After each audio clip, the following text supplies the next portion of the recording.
자, 뭐 특검의 생각은 그런 거겠죠. 김건희 여사 이 어떤 뭐 또 윤석열 대통령 압수수색 그리고 종교인들의 압수수색 통해 가지고 여론을 좀 만들어 보고 싶은 게 특검의 속셈이고 민주당의 속셈이었을 것 같지만 그러나 뭐 세상 일이라는 게 자기들 생각대로 이렇게 되겠습니까? 어쩜 이렇게 절묘하게 또 이춘석 의원 이 사태가 터져가지고 모든 이슈가 다 이춘석으로 쏠리는지 모르겠습니다. 이춘석 의원의 주식 차명거래 의혹 본회의장에서 휴대전화로 주식 거래하는 모습이 딱 포착이 됐는데 저기 보시는 것처럼 종합주식 옆에 차라고 써 있지 않습니까? 저게 차모모라는 그 이춘석 의원의 보좌관의 이름인데 차명으로 보좌관 이름으로 지금 차명 거래 의혹을 한 겁니다. 논란이 일단 커지게 되니까 지금 이춘석 의원 같은 경우는요 민주당 탈당을 하고 그리고 자기가 맡고 있던 법사위원장 또 국정기획위원회 경제 2분과장도 모두 다 사퇴를 했다고 그러는데 근데 이게 사퇴했다고 끝날 일이 아닌 게 말입니다. 그 주식을 투자한 그 액수를 보면 한 억대 1억 원 정도 좀 되거든요. 근데 그 투자한 분야가 네이버, 뭐 LG CNS, 카카오페이 이런 전부 다 자기가 지금 국정기획위원회에서 AI 분과를 맡고 있기 때문에 그것과 관련된 정보를 알고서 투자한 거 아니냐 그리고 알고 그 내용을 가지고 주식을 거래한 거 아니냐 그런 얘기가 나올 수밖에 없는 부분입니다. 이거는 어떻게 보면은 지금 국민의힘에서 고발을 했던데 공직자의 이해충돌 방지법 위반에 해당된다 그렇게 되는데요. 아니 민변 출신의 이 변호사 출신이면 법에 대해서 누구보다 잘 알 거 아닙니까? 아니 이런 사람이 이렇게 법을 막 어겨도 되는 건죠? 굉장히 이 사안이 좀 심각합니다. 왜냐하면 지난 금요일 날 블랙 프라이데이로 3몇 프로 하락을 하면서 개미 투자가들이 이제 멘붕에 빠졌지 않습니까? 예, 그렇습니다. 관세 협상의 어떤 실망이라든지 또 정권 거래서 어떤 문제 또 대주주 지분을 50억에서 10억으로 뭐 하향한다는 그런 어떤 논의 때문에 굉장히 폭락을 통해서 개미 투자자들이 멘붕에 빠졌는데 어제죠. 어제 보니까 저런 어떤 집권 여당의 고위 인사가 직위를 이용해서 저런 식으로 주식 거래를 통해서 떼돈을 벌려고 하는 이런 것들이 목도됨으로써 정말 지금 개미 투자가들의 어떤 원성과 불만 비판이 하늘을 찌를 듯하죠. 그래서 보통 김건희 여사 관련된 이슈가 오히려 이런 것을 덮어야 되는데 오히려 김건희 여사 관련된 이슈가 이춘석 이슈에 지금 파묻힌 그런 케이스가 됐습니다. 자, 진짜 문제가 두 가지인데 첫 번째 이제 문제가 뭐냐면 단순한 이 문제는 이해 충돌이 아닙니다. 사실 이제 이미 이재명 정부의 이해 충돌은 우리가 너무 많이 봤죠. 정은경 장관 같은 게 질병청장 시절에 자기 남편이 갖고 있던 어떤 주식이라든지 또 태양광의 정동영 장관이 이제 본인이 영농용 태양광 관련된 법안을 냈는데 알고 보니까 본인의 어떤 부인과 아들이 영농용 태양광 관련된 회사를 운영하고 있다든지 뭐 그런 정도 알려졌는데 이춘석 의원 건은요 그거하고는 차원이 다릅니다. 즉 이해 충돌이라는 게 단순하게 미리 정보를 갖고 있는 이 정도가 아니고요. 자, 지금 이춘석은 지금 법사위원장이기도 하지만 지금 이재명 정부의 인수위에 해당되는 국정위의 경제 2분과장입니다. 경제 2분과가 하는 일이 뭐냐? 결국은 AI 관련된 국가 정책을 수립하는 거예요. 그러니까 아는 정도가 아니라 본인이 정책을 수립하는 겁니다. 그러면 자기 어떤 주식이 어떻게 보면 가격을 상승하도록 그렇게 정책을 만들 가능성이 굉장히 많지 않습니까? 실제로 이번에 그 이춘석 의원이 산 주식을 보게 되면 네이버하고 LG CNS 같은 경우에는 자기가 신용거래를 했어요. 그러니까 신용거래라는 게 결국에는 돈을 빌려서 주식을 더 사는 그런 상황을까지 만드는 거거든요. 그거 웬만큼 확신이 있으면 그렇게 못한다니까요. 그렇죠. 당연하죠. 그다음에 제가 좀 의심하는 것은 과연 이것만 했겠느냐. 그러니까요. 이제 이 보좌관의 어떤 차명 거래를 통해서 이 정도 했는데 제가 볼 때는 다른 어떤 사람의 어떤 차명을 하든지 어떻게 했는지 충분히 더 있을 수가 있다. 왜? 자기의 정책대로 해가지고 막 주식 가격이 천정부지로 올 가능성이 많은데 누가 안 오겠습니까? 그렇기 때문에 이런 것들 때문에 기존의 이해 충돌하고는 차원이 다른 문제다. 자, 그리고 더 큰 문제가 있습니다. AI 관련된 문제뿐만 아니라 그보다 더 큰 문제가 스테이블 코인입니다. 스테이블 코인이요? 그것도 뭔가요? 자, 이 문제는 제가 오늘 처음으로 문제 지적을 했습니다. 예, 예. 자, 스테이블 코인이 뭐냐 하면 결국은 특정 어떤 기준 화폐의 어떤 등락에 따른 어떤 수익 발생 여부를 기초로 해서 이제 거래가 되는 코인인데요. 예. 이미 미국에서는 달러 베이스의 스테이블 코인이 활용이 되고 있습니다. 트럼프가 지금 하고 있죠. 예, 그렇습니다. 그런데 우리나라는 그런 게 아직까지는 없습니다. 이재명 정부는 이재명 공약으로 스테이블 코인을 하겠다고 되어 있습니다. 기억나시겠습니다만은 지난번 대선 때 이준석 당시 후보가 우리나라는 스테이블 코인이 무슨 필요가 있느냐, 결국은 이 원화가 달러에 종속될 수밖에 없는데 무슨 필요 있겠느냐 하니까 당시에 이재명 후보가 웃으면서 우리도 필요하다고 그냥 넘어갔습니다. 예. 그만큼 이재명 정부에서 확실히 하고자 하는 의지가 강한 겁니다. 자, 그런데 이 스테이블 코인이 실제적으로 도입하게 되면 우리 대한민국의 금융 시스템, 금융기관들의 지각 변동이 발생됩니다. 어허. 자, 기존의 카드사, 예. 피지사 이런 어떤 산업에 종사하는 회사들은요, 마른 하늘에 날벼락을 맞게 됩니다. 자, 반대로 스테이블 코인의 대행사로 선정이 되면요, 완전히 초대박이 나겠군요. 황금알을 낳는 거위가 되는 겁니다. 자, 그런데 지금 이춘석 의원이 갖고 있는 저주식 대표적으로 카카오페이, 예, 예. 네이버 예. 등의 회사가 결국은 스테이블코인 대행사로 선정될 가능성이 굉장히 많은 겁니다. 이렇게 이해를 해도 될까요? 그러니까 지금은 우리가 돈이라는 걸 찍어내는 거, 조폐공사가 이 한국은행하고 딱 이렇게 지금 같이 협업을 하고 있는데, 근데 이거를 이제 어떻게 보면 네이버페이나 카카오페이 같은 곳에서 스테이블 코인이라는 형태로 한국은행과 협업을 하게 되는, 그러니까 자기네들이 돈을 찍어내는 그런 곳을 이제 담당을 하게 되는 거지 않습니까? 그렇죠. 예. 자, 지금 이제 지불 수단으로 이제 가장 대표적인 게 현금이 있죠. 예. 뭐 수표도 있고 그 다음에 또 카드가 있습니다. 자, 그런데 이제 스테이블 코인으로 인해서 방금 말씀하셨듯이 보편적인 대한민국 내에서 사용할 수 있는 새로운 지불 수단이 새로 생기는 거죠. 어허. 자, 지금도 보면 예를 들면 카카오페이에서는 뭐 네이버페이에서 뭐 이런 어떤 누적 어떤 포인트가 쌓이지 않습니까? 예, 예. 그러면은 이제 제휴사, 제휴 커피점이라든지 이런 걸 통해서 결제가 가능하지 않습니까?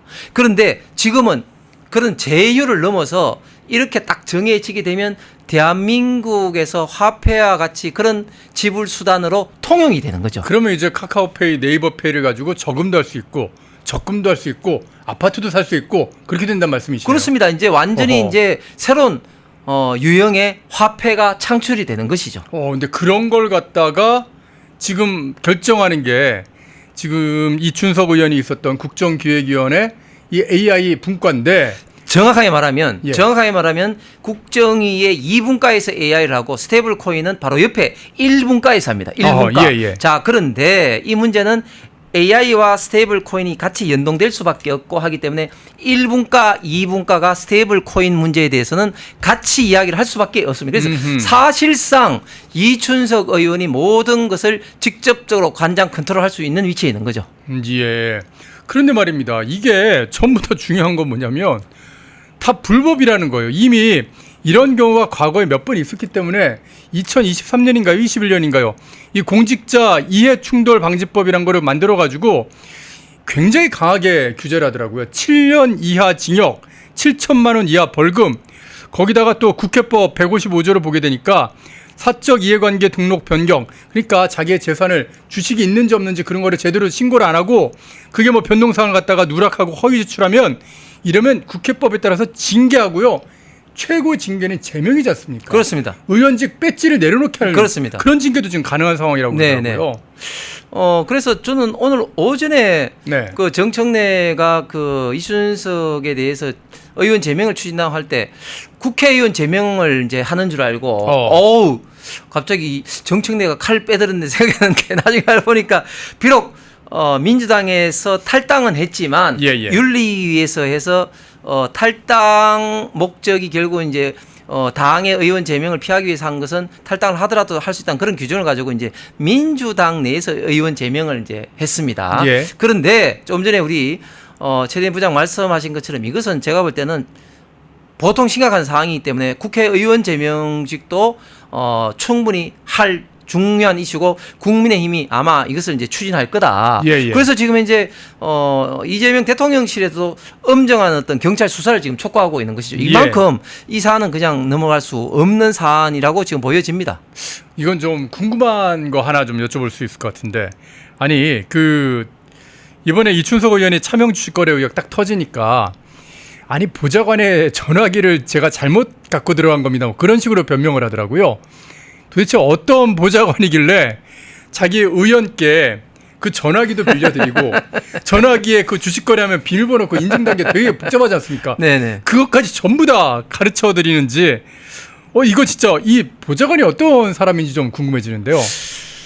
제가 알기로는 그 보좌관하고 굉장히 좀 인맥도 있고 단순한 보좌관을 넘어서 거의 뭐 정치적인 어떤 동반자 관계다. 특히 뭐 전북에서 나름대로 또 영향력이 있는 인사라고 저도 좀 들었는데, 상식적으로 물론 뭐 휴대폰을 뭐 다른 사람 걸 바꿀 수는 있지만, 그러나 다른 사람 휴대폰을 했을 때 뭐 처음부터 비밀번호에서 잘 열지도 못할 뿐만 아니라 특히 주식창은 함부로 열리는 게 아니지 않습니까? 그거는 하려면 인증 많이 받아야 되니까. 그럼요. 거기다가 화면에 뜬 걸 보면은 단순하게 뭐 이렇게 하는 것이 아니라 거기에 대해서 이제 거래를 하려는 듯이 골똘하게 보고 있는 그런 것들이 이제 화면상에 잡히는데, 이게 뭐 보좌관 휴대폰이다, 보좌관 거다, 이거는 말이 안 되는 것이고. 아니, 보좌관 휴대전화로 거래를 1억 원을 거래를 합니까? 그게 가능해요? 아무리 자기가 모시는 의원님이라고 해도 내 계좌에 1억 원을 거래를 그렇게 함부로 한다고요? 그러니까 이제 그거 이제 거짓말이 곧 드러나기 때문에 결국은 이제 그런 것들이 부담이 돼서 정청래도 이제 진상 조사를 지시를 했고, 또 이제 탈당을 하고 했는데, 저는 이번 이춘석 의원 사례를 보면서 두 사람이 생각났습니다. 첫 번째 김남국이 생각났습니다. 김남국 같은 경우 상임위에서 코인 거래를 했잖아요. 코인 거래했죠. 그다음 또 두 번째는 갑질의 여왕 강선우가 생각났습니다. 자, 우리가 이제 잘 알다시피 강선우 당시 이제 여가부 장관 후보자 청문회 전후해서 갑질, 즉 뭐 비대수리라든지 또 쓰레기 분리수거라든지 이런 것 때문에 전 국민의 분노를 하는데, 이것도 역시 마찬가지입니다. 즉 만약에 지금 이춘석 지금 의원의 모든 어떤 혐의가 인정이 돼서 차명 거래가 된다면 이것을 빌려준 보좌관도 방조죄로 처벌받습니다. 당연히 그렇게 하죠. 그런데 보좌관이 먼저 스스로 나서가지고 아이고 의원님 뭐 제 이름으로 하십시오, 이렇게 했겠습니까? 그렇게 할 리가 없죠. 네네. 그렇기 때문에 결국은 이춘석 의원이 이제 본인의 어떤 재산 신고라든지 뭐 이런 걸 피하기 위해서 한 것이고, 이런 게 또 갑질 아니겠습니까? 저는 민주당 의원들이 참 갑질의 끝이 어딘지 참 모르겠는데, 지난번 강선우 사례도 봤듯이 강선우를 이제 디펜스하기 위해서 이제 나섰던 당시에 이제 여의도 그 옆 뭐 대나무 숲에서 결국 이제 양이원영, 또 뭐 이수진 뭐 이런 것처럼 이제 민주당 의원들의 갑질이 막 줄줄이 고구마처럼 나왔는데, 이번에도 역시 이춘석도 또한 또 갑질이 나오면서 오버랩이 좀 됐습니다. 그러면은 아닌데, 저는 좀 궁금한 게, 뭐 국회의원도 지내셨으니까 의원들이 이런 식으로 차명 거래를 하는 사람들이 또 있을 거라고 생각하시나요? 아니면은 뭐 이춘석 의원이 아주 독특할 거라고 생각을 하시나요? 저는 꽤 많을 것 같아요. 많을 것 같아요? 아니, 강선우 보십시오. 강선우 의원 같은 경우도 재산 신고를 3억 3천 얼마 했잖아요. 맞아요. 그런데 남편이 유명 로펌입니다. 김현장이었죠. 1년 수익이 6억, 세 전은 뭐 거의 10억 가까이 되고 1년에 10억씩 번다면서요. 후가 6억 정도 됩니다. 그러면 5년치만 해도 30억이잖아요. 그리고 본인도 한 6억 정도 되고, 아무리 돈을 많이 써도 그 돈만 하더라도 어디 간 겁니까? 저는 상당히 많은 의원들, 특히 민주당 의원들, 특히 재산이 지나치게 낮은 의원들 같은 경우는 차명 의혹이 굉장히 좀 많이 보입니다. 자신이 있으면 까면 됩니다. 민주당 정청래 대표님, 자신이 있으시면 민주당 의원 전체 보좌관들의 계좌를 한번 까주십시오. 보좌관들이 보유하고 있는 주식 그 계좌를 까주시면, 그러면은 민주당은 관리를 아주 철저하게 하고 있구나, 투명성 있구나, 이춘석 의원 사태를 계기로 뭐 민주당이 거듭나는구나, 이런 신뢰도를 얻을 수 있을 거라고 생각을 합니다. 그나저나 이재명 대통령 이번 사태에 대해서 예전에 이재명 대통령이 그 한국거래소 가가지고 그런 얘기를 한 적이 있거든요. 거래소에서 왜 주식 가지고 장난치는 사람들이 많은데, 작전하고 주식 뭐라 그러니까 차명 계좌 막 트고 막 그런 사람도 있는데, 주식 시장에서 장난질 치는 사람들 패가 망신하도록 만들어버리겠다, 그런 얘기를 하시면서 그때 그 주가 조작 근절 합동 대응단 이런 게 만들어졌다고 하더라고요. 근데 어떻게 된 게 그 첫 번째 타자가 이제 이춘석 의원이 되게 생겼습니다. 오늘 아주 그냥 철저하게 수사하라 그렇게 지시를 했다고요. 네. 이춘석 의원이 패가 망신 당하는지 한번 봐야 되겠습니다. 예, 예. 저는 이거야말로 정말 왕작전주다고 생각을 합니다. 아니 왜냐하면 단순하게 어떤 정보를 먼저 알아가지고 이 주식을 사는 것이 아니라 매매하는 것이 아니라 예. 본인이 이 정책을 만들잖아요. 예. 이것은 정말 그냥 단순한 작전주가 넘어서 왕작전주인 거죠. 제가 좀 전에 말씀드렸듯이 AI도 AI지만 스테이블 코인 관련돼서 만약에 된다면 아마 이 주식들요 천정부실이 될 겁니다. 예. 그런데 이런 어떤 정책을 직접 수립하는 사람이 이 주식을 보유하고 있다. 그것도 보좌관의 어떤 차명 어떤 그 계좌로 하는 그런 어떤 강한 의혹을 받고 있는데 이거야말로 왕작전주다. 그렇기 때문에 철저하게 수사를 해야 될 것 같고 자 이걸 통해서 저는 이재명 정권도 굉장히 타격을 받을 수밖에 없는 게 두 가지 면에서 본다면 첫 번째 이재명 대통령 이재명 정권에서 강하게 추진하려고 하는 스테이블 코인 이런 어떤 그 제도 자체가 굉장히 좀 타격을 받을 것 같아요. 아하. 왜냐하면 자 생각해 보십시오. 지금 이재명 지금 정부의 장관급의 네이버 관련된 인사 사장 출신이 3명이나 들어왔어요. 3명 들어와 있습니다. 예. 한성숙 중기부 장관, 문체부 장관, 그다음에 하정우 AI 수석. 예. 저는 처음부터 네이버 관련된 이런 유착 관계가 전 두 가지로 봤습니다. 하나는 이 네이버에 있는 이런 어떤 포탈 관련돼서 영향을 행사하기 위해서 그렇고 또 두 번째는 이 스테이블 코인이라고 봤습니다. 오. 아니나 다를까 이 스테이블 코인 관련돼서 이런 어떤 것들이 이제 드러나서 이런 어떤 정책 공약 추진에 굉장한 제가 볼 때는 영향과 타격을 받을 수밖에 없다. 이런 말씀을 좀 드리고 싶고 두 번째는 과연 그러면 이춘석만 이런 주식을 갖고 있겠느냐. 이런 정보를 사실은 지금 이재명 정부 핵심 인사들은 민주당의 핵심 인사들은 다 알 거 아니에요. 예. 그렇기 때문에 관련된 주식을 굉장히 저는 많이 갖고 있을 가능성이 있다. 그게 뭐 실명이든 차명이든 그렇기 때문에 이 차제에 이 의원들의 주식이 어떤 주식 갖고 있는 건지 한번 전수조사를 해볼 필요가 있다. 의원들 주식은 다 백지신탁하게 돼 있지 않나요? 그거는 대주주일 때. 아, 대주주일 때만. 네네네. 소액주주는 관계가 없습니다. 아, 그렇군요. 자, 그런데 거기보다 더 큰 문제가 있을 수가 있는 게 과연 이 스테이블 코인 제도 자체가 되면 우리가 이재명 대통령이 경기지사 시절에 코너 아이가 예. 이재명과 어떤 특별한 유착 관계가 있다. 그게 어떤 저수지 역할을 한다. 이런 어떤 의혹을 많이 받았지 않습니까? 예. 그런데 만약에 스테이블 코인이 진짜 되면 거기에 관련된 회사들은 이거는 코너아이하고 비교조차도 안 됩니다. 예. 그렇기 때문에 거기 관련된 먹이 사슬이 어떻게 되는 건지 상당히 의심할 수밖에 없다. 그리고 그런 것들이 이번에 좀 문제 일각들이 드러나는 저는 계기가 됐다고 봅니다. 또 어떤 국민들은 아니 뭐 국회의원도 주식 투자할 수 있는 거지라고 이렇게 생각을 하시는데 그렇게 생각하시면 절대 안 되는 게 말입니다. 주식 투자하는 데도 일종의 뭐 게임이고 룰이 있는 그런 곳이지 않습니까?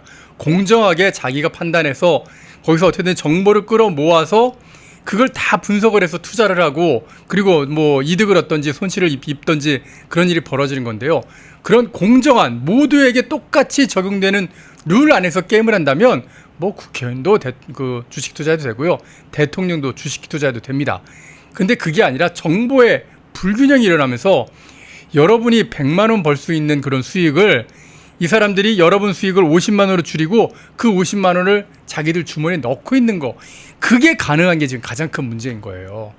그 부분을 갖다가 교묘하게 좌파들이 속여가지고 야, 이 뭐 국회의원도 뭐 주식 투자하면 안 돼? 이런 식으로 얘기하는데 여러분 그런 거는 야, 네 돈에서 50만 원 빼가는 거야. 네가 100만 원 벌 수 있는 기회를 갖다가 너 10만 원만 벌고 그 사람들이 90만 원 가져가는 거야. 그렇게 정확하게 좀 지적을 좀 해주셨으면 좋겠습니다. 자, 뭐 이재명 대통령 얘기도 나왔고 이재명 대통령께서 뭐 칼을 뽑았다고 하니까요. 제대로 좀 칼을 좀 휘둘러야 될 것 같은데 그런 게 다 이유가 있습니다. 왜 그러냐면 이재명 대통령 오늘 여론조사 결과가 나왔는데 국정운영평가 여론조사가 60%가 무너졌습니다. 이게 다 영향이 있는 게 이번에 대주주 양도세 완화한 거 이게 지금 아주 악재가 되면서 주식을 하시는 분들이 여론을 굉장히 나쁘게 지금 반응을 하고 있거든요. 그게 영향받으면서 지난주보다 한 4%포인트 정도가 빠졌다라고 그러더라고요. 이거는 이제 스트레이트 뉴스에서 이렇게 조사한 결과인데 뭐 이렇게 지지율도 떨어지고 하니까 지금 뜨거워해가지고 이재명 대통령이 더 빨리 아마 이춘석 의원에 대한 있던 그 징계를 갖다가 그리고 또 이춘석 의원에 대한 수사를 해라 그런 얘기를 한 것 같은데 지금 사실 이재명 대통령이 휴가를 가 있는 그런 상황이지 않습니까? 휴가를 가서 이렇게 악재가 펑펑 터지면은 참 생각이 좀 괴로울 것 같다는 그런 생각도 드는데 이런 상황 속에 지금 또 악재가 터진 게 뭐냐면 진짜 악재가 뭐 계속 터지는데 트럼프 미국 대통령이요 지금 이제 한미 정상회담을 앞두고서 아마도 이재명 대통령한테 이 주한미군의 역할을 확장하는 그런 문제를 거론할 것 같다. 그런 얘기가 나오더라고요. 한마디로 얘기해서 대만에 만약에 중국이 이제 대만에 침공하게 되면 주한미군 병력을 빼서 대만 어떤 방어에 쓰겠다. 그거를 어떻게 보면 한국이 협조해달라. 이런 얘기를 지금 하고 있다는 겁니다. 여기에 대해서 지금 이재명 대통령이 굉장히 저는 그걸 왜 주저하는지 모르겠는데 주저하고 있다고 하는데요. 이 어떤 주한미군의 역할에 대한 어떤 확대 문제 이건 우리가 어떻게 판단해야 될까요? 그 이슈는 벌써 몇 년 전부터 확정이 된 이슈입니다. 무슨 말이냐면 결국은 이제 지금 미국은 이제 과거 어떤 러시아 소련보다도 중국을 더 위협적인 존재로 인식을 하면서 경제적으로도 지금 이제 뭐 봉쇄 정책을 펴고 있죠. 물론 뭐 그것이 뭐 성공했느냐 여부는 변론을 하고 그리고 안보 면에서도 중국을 봉쇄하기 위해서 태평양에 있어서 나토와 같은 집단 방위 체제를 벌써부터 오래전부터 구상을 하고 있었습니다. 그래서 미국을 중심으로 해서 일본, 우리 대한민국, 호주 등등으로 해서 이제 아시아 집단 방위 체제를 이제 구상을 하고 있는데 그 집단 방위 체제의 일환으로 결국은 이제 주일 미군과 주한 미군의 어떤 기동 체제를 동원을 해서 이제 대만이 이제 유사시에 이제 중국으로부터 침략을 받게 되면 이제 출동하려는 그런 시스템인 것이죠. 자, 거기에 대해서 우리 지금 윤석열 전 대통령 때는 이제 원칙적으로 이제 동의를 하고 있었는데 지금 이재명 정부에서는 그것을 지금 이제 동의하지 못하고 만약에 뭐 그 중국이 대만을 침공하면 어떻게 해야 할 거냐 하면 여기도 쉐쉐 저기도 쉐쉐한다 그리고 또 자꾸 그러고 있어요. 뉴욕 타임즈하고 이제 인터뷰를 할 때 그것은 외계인이 뭐 지구를 침공해 봤을 때 한번 생각해 봐야 되겠다. 이런 완전히 뭐 쉽게 말해서 생각 자체를 안 하거나 아니면은 그런 어떤 집단 방위 체제 반대하는 의사를 계속 표명하고 있습니다. 그렇기 때문에 이재명 정부 입장에서는 지금 트럼프의 이러한 어떤 집단 방위 체제의 정책이 굉장히 좀 곤혹스러울 수밖에 없는데 자, 문제는 뭐냐. 이번 관세 협상도 그렇고 이것도 그렇고 저는 굉장히 지금 이재명 정권이 잘못하고 있다는 게 이런 어떤 안보와 그리고 이 경제를 우리는 토탈 패키지로 갔어야 됩니다. 그런데 지금 이것을 분리 대응을 하니 관세 협상으로 굉장히 실망스럽고 불만족스러운 그런 결과가 나오고 또 이 안보 이슈를 가지고 이제 방위비 문제부터 해서 여러 가지 이슈가 하면은 결국은 다 두들겨 맞을 건 다 맞고 우리 대한민국의 국부는 국부대로 다 유출될 수밖에 없는 그런 결과가 초래될 가능성이 굉장히 큽니다. 그래서 이번 관세 협상이나 하여튼 이재명 대통령의 외교는 최악 수준이다. 그렇게 좀 결론 내릴 수 있을 것 같네요. 지금 댓글창에서 마카롱님께서 한미 정상회담 하다가 트럼프 대통령한테 골프채로 두드려 맞는 거 아니냐 그렇게 댓글을 달아주셨는데 아주 재밌는 댓글 감사드리겠습니다. 그리고 최현호님께서 또 후원해 주셨는데요. 감사의 말씀드리겠습니다. 펜앤마이크에서 추천하는 영상도 보고 가세요. 다른 영상도 즐기시려면 구독 버튼을 꼭 눌러주세요.